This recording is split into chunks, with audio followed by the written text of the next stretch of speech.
Nasreddin Hoja was getting tired of walking, so he bought a donkey. He turned and then, from that day onwards, the Hoja rode the donkey backwards, whilst the donkey moved forwards. The news spread quite quickly.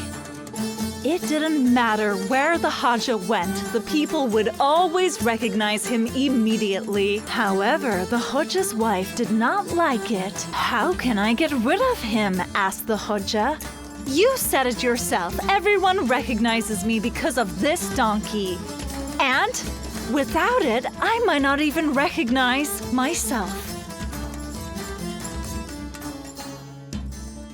Nasreddin Hoja has a lovely little lamb.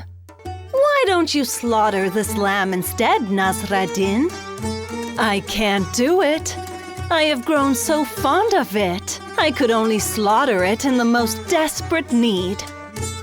Now we are desperate and don't have a choice but to eat that little lamb of yours."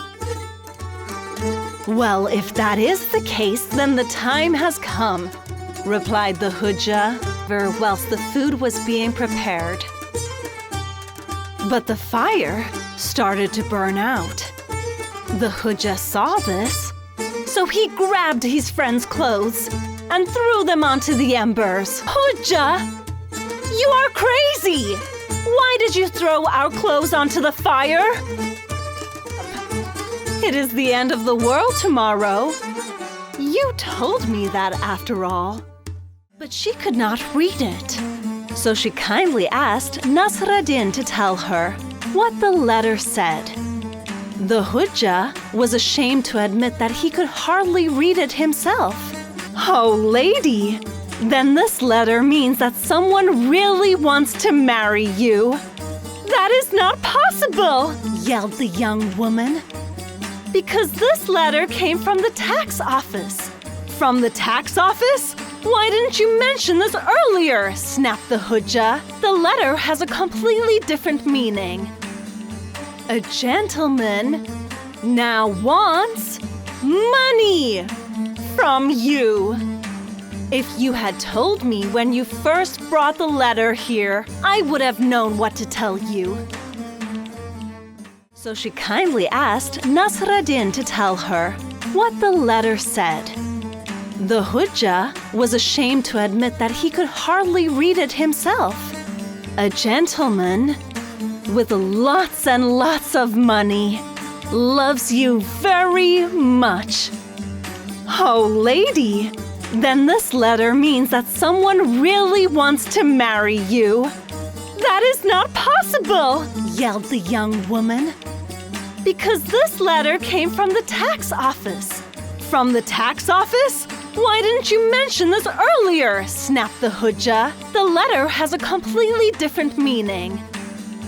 A gentleman now wants money from you. If you had told me when you first brought the letter here, I would have known what to tell you. I've bought milk 3 times and you never put it on the table. What happened?" "Oh my, it's our cat. He's a thief. He steals the milk," said the woman. Nasreddin didn't say a word. He took the only pair of slippers that his wife had and locked them in a box. "What are you doing, Nasreddin? I can't walk barefoot. Everyone will mock me. Who are you trying to hide those slippers from?" "What do you mean?" "From our thieving cat, of course. If he is capable of stealing a few pennies worth of milk from us, then I am quite certain that he will try to steal your precious slippers as well. You'd better walk barefoot from now on."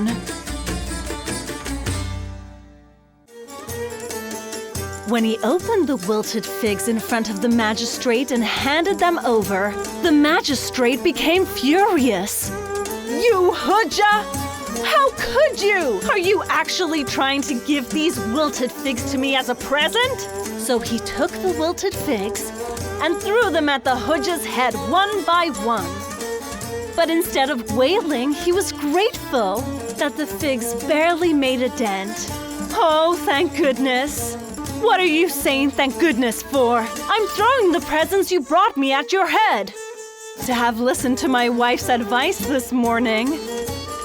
She wanted me to bring you a big, ripe melon instead of the wilted figs.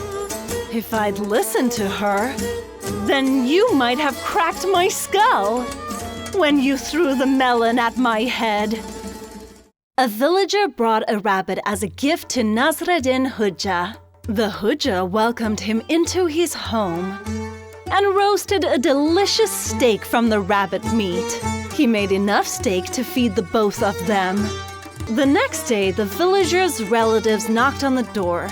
We are the relatives of the man who brought you the rabbit. There was no steak left, but the Hodja had made soup from the leftover meat. But on the third day, guests came knocking again. And this time, the relatives of the relatives came by to enjoy the generous hospitality as well. So the host offered them a place to sit. And then, a large pot of boiling water was served to the lot of them.